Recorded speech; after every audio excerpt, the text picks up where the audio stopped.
Welcome to AmA Media.2.0. I hope you find here what you were looking for. Thumbs up the video, share and subscribe if you haven't yet.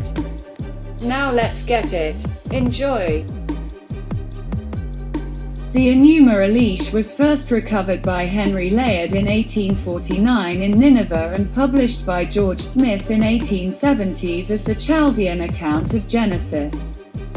It consists of about 1,000 lines on 7 clay tablets. The 5th tablet is partially damaged and its content has never been recovered in full. The most important, however, is the text of the 4th tablet, which was published in 1887 by E.A. Wallace Budge and translated by A. Sayce. The central theme of the myth is the elevation of Marduk above all other Babylonian gods and his creation of the world and mankind from the primordial darkness and chaos, which he closed within the frames of a structured order.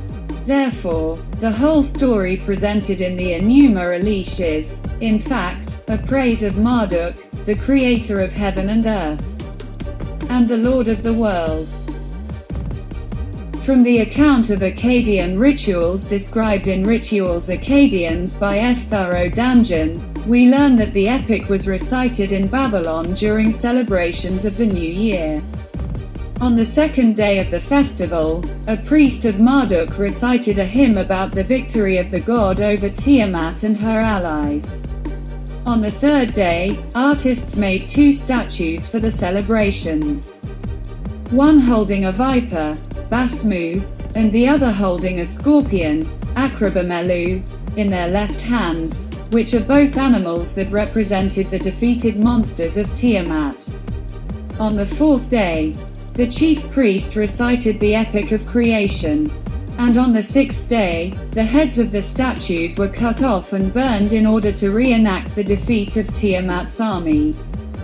The remaining days were devoted to the praise of the gods, and on the 11th day, the gods returned to their temples and the celebrations were over. The epic had a similar status in Assyria, though with one major difference. Marduk was here replaced by Assur, the chief Assyrian deity.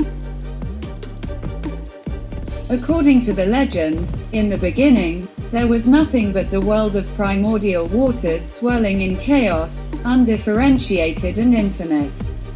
Then, the waters divided into sweet, fresh waters of Apsu and salty waters of Tiamat, the 2 primeval gods, traditionally depicted as the male and the female, the first divine couple, and the parents to all gods and all life. Apart from him, there was also a mysterious entity named Mumu, which took the form of the mist floating above the waters and was sometimes referred to as the vizier of Apsu. The union of the primordial couple gave birth to the other deities, Lamu and Lahamu, who, in turn, were parents of Ansha and Kisha, identified with the heaven and the earth.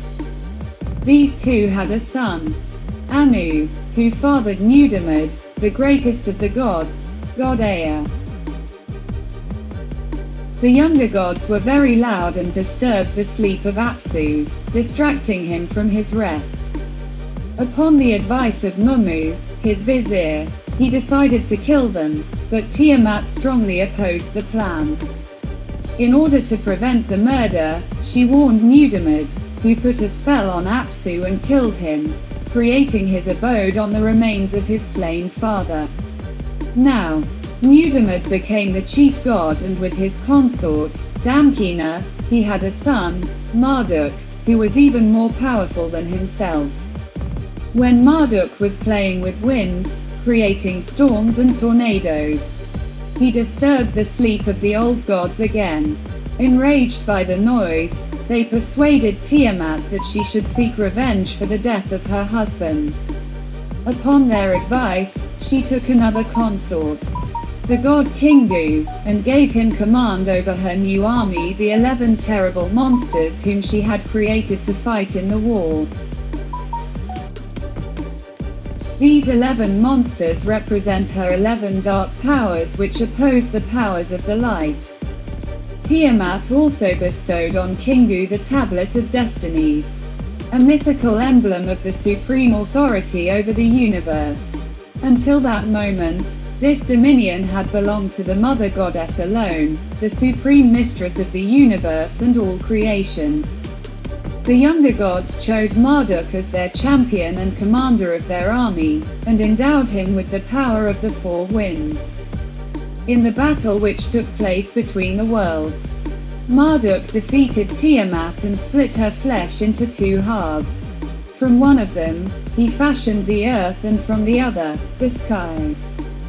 Her weeping eyes became the source of the rivers and her breasts formed the mountains of the earth. It took the Tablet of Destinies from Kingu, and he forced the gods who sided with Tiamat to work in service for the other gods. Eventually, he killed Kingu and from his blood, Nudimmud, Ea, created mankind whose task was to replace the gods in their work. Babylon was established as the residence of the chief gods and Marduk was elevated by receiving 50 names in praise of his great powers. So AmA thanks you for tuning in. Please leave a comment. Grantani until the next video. Peace and much love to all. So Lobby.